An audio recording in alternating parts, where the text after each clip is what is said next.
Ibu bapak, saudari-saudara yang terkasih dalam Kristus, masih ingat bacaan Injil minggu yang lalu?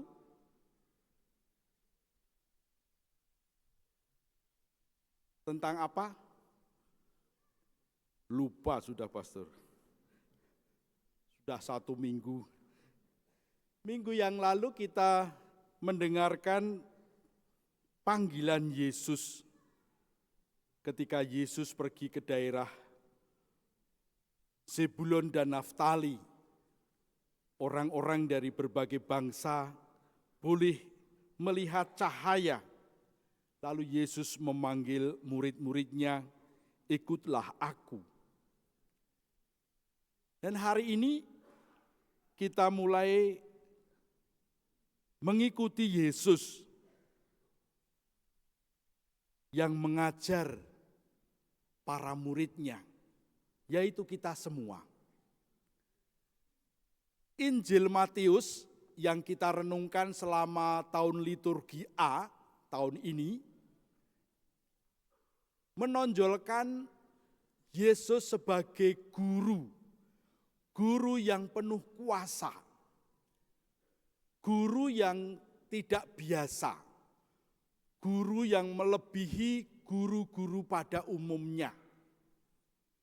Yesus seorang yang mengajar dengan wibawa yang melebihi orang kebanyakan atau guru-guru pada waktu itu. Mengapa dikatakan begitu?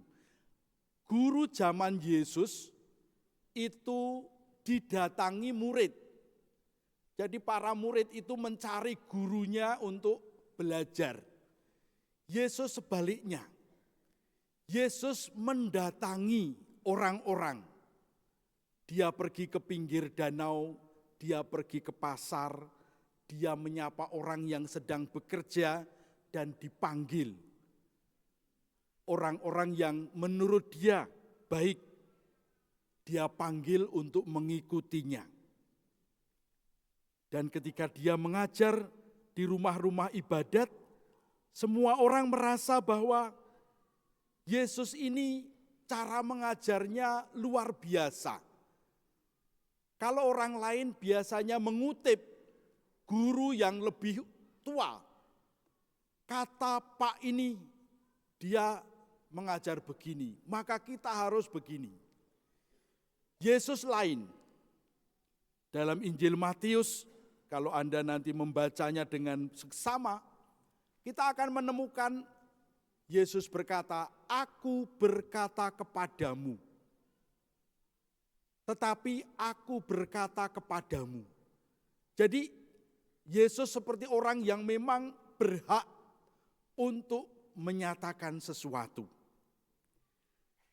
Dan kutipan Injil Matius hari ini merupakan bagian pertama dari pengajaran Yesus yang nanti dalam Injil Matius dibagi menjadi 5. Seperti halnya kitab Taurat. Kitab Taurat itu ada 5. Kejadian, Keluaran, Bilangan, Imamat, Ulangan. Matius menempatkan Yesus ini seperti Musa. Bedanya, Musa naik ke Bukit Sinai, dia kemudian mendapatkan 10 perintah Allah. Dan itu dia bawa turun dari Gunung Sinai, lalu dia jelaskan kepada umat Israel. 12 suku Israel. Yesus seperti Musa memilih 12 murid. Boleh dikatakan mewakili 12 suku Israel. Tetapi Yesus memanggil mereka datang kepadanya ketika dia naik di atas bukit. Dia duduk, murid-murid datang kepadanya, lalu Yesus mulai mengajar mereka. Musa naik ke Gunung Sinai, bertemu dengan Tuhan Allah di sana, dan mendapatkan 10 perintah Allah. Yesus naik ke bukit, duduk di sana, lalu memberikan pengajaran itu. Dengan kata lain, Yesus di situ duduk sebagai Allah yang sedang mengajar para muridnya atau kita semua umat manusia. Dan pembukaan dari bagian pertama pengajaran Yesus adalah sabda bahagia. Pengajaran Yesus di bukit ini nanti diuraikan pada bab 5 sampai bab 7. Bab 5 sampai bab 7 Injil Matius, itu pengajaran Yesus di bukit. Bagian pertama yang dia ajarkan adalah sabda bahagia. Berbahagialah orang yang miskin di hadapan Allah, karena merekalah yang empunya kerajaan surga. Anda termasuk orang yang sudah berbahagia atau belum? Selama ini menjadi murid Yesus, banyak bahagianya atau banyak susahnya?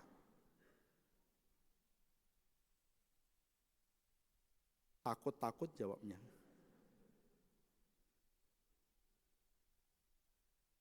Bahagia, ukuran orang bahagia itu seperti apa? Kalau Yesus mengatakan, berbahagialah orang yang miskin di hadapan Allah. Anda termasuk orang miskin atau orang kaya? Kalau orang kaya berarti enggak bahagia. Nah, di sini yang dikatakan orang miskin yang bahagia. Tentu saja kalau dikatakan berbahagialah orang yang miskin di hadapan Allah, tidak ada satupun orang yang berdiri di hadapan Allah bisa mengklaim dirinya sebagai orang kaya. Karena sebetulnya semuanya kita terima dari Allah. Lalu apa artinya berbahagialah orang yang miskin di hadapan Allah?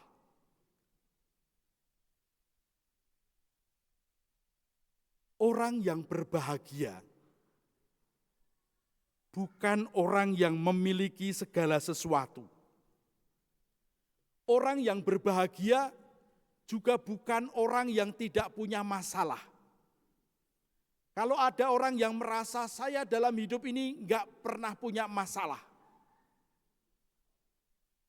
berarti Anda termasuk orang yang sudah mati. Karena hanya orang mati yang tidak punya masalah. Orang mati adalah masalah bagi orang hidup, tapi dia sendiri merasa masalahnya sudah selesai. Orang yang berbahagia adalah orang yang dalam hidupnya merasakan kemajuan, merasakan peningkatan. Misalnya, Anda dulu kontrak rumah. Dari kontrak rumah, setelah bekerja keras dengan sepenuh hati, akhirnya bisa punya uang membeli rumah sendiri. Ketika Anda masuk pertama kali ke rumah Anda sendiri, rasanya bagaimana? Lega, bahagia. Akhirnya aku punya rumah.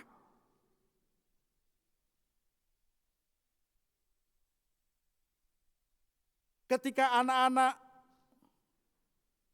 belum bisa naik sepeda, lalu pengen sekali naik sepeda, dibelikan sepeda pertama kali, dia belajar naik sepeda, jatuh bangun gak karuan.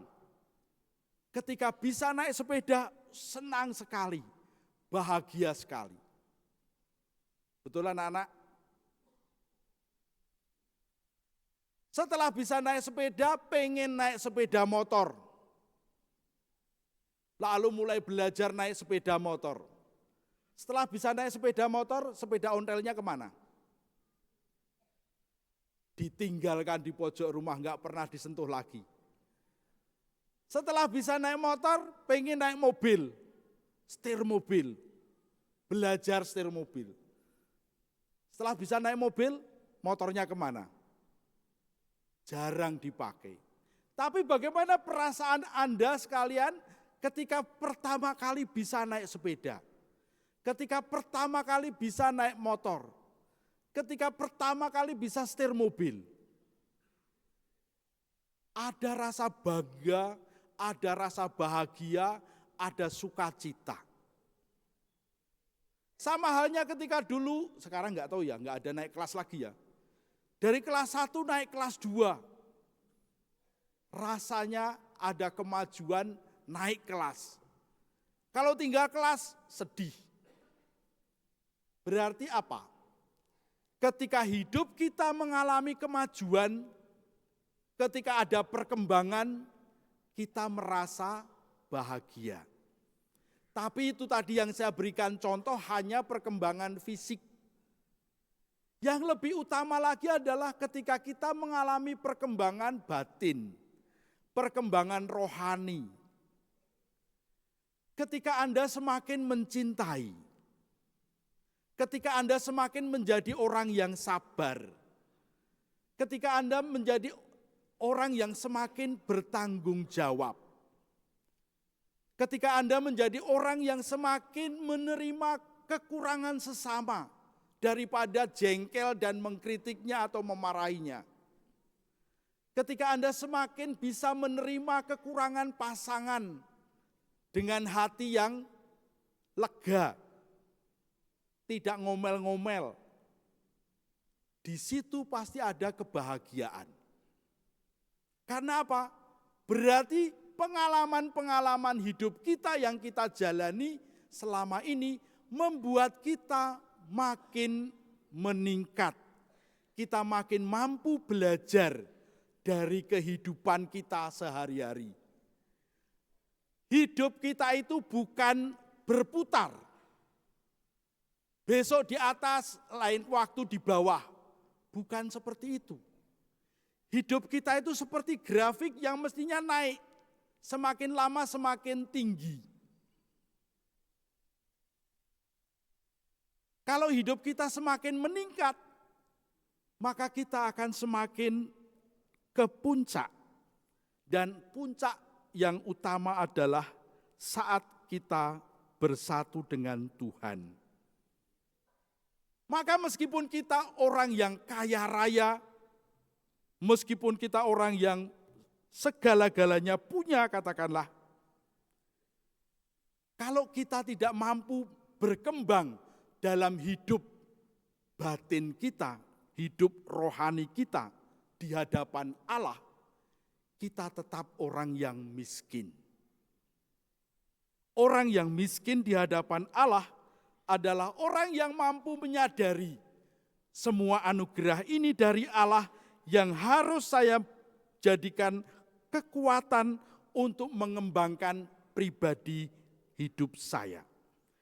Kalau kita bisa membuat keluarga semakin merasa kerasan di rumah, membuat anak-anak semakin mudah dekat dengan kita dan merasa aman dengan kita, membuat teman-teman sewilayah maupun teman-teman kerja merasakan bahwa dekat dengan kita itu membuat mereka semakin maju dalam hidup, kita akan menjadi pribadi-pribadi yang berbahagia. Maka sabda bahagia tadi, meskipun panjang, sebetulnya hanya 2 yang menjadi utama.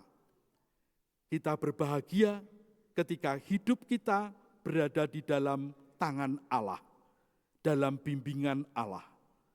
Dan kita akan berbahagia ketika kita bisa menjadi orang yang lemah lembut, orang yang mencari kebenaran dalam pergaulan dengan sesama kita. Semoga dimanapun kita berada, kita menghadirkan Allah dan kita menjadi berkat bagi sesama. Kemuliaan kepada Bapa dan Putra dan Roh Kudus, seperti pada permulaan, sekarang, selalu, dan sepanjang segala abad.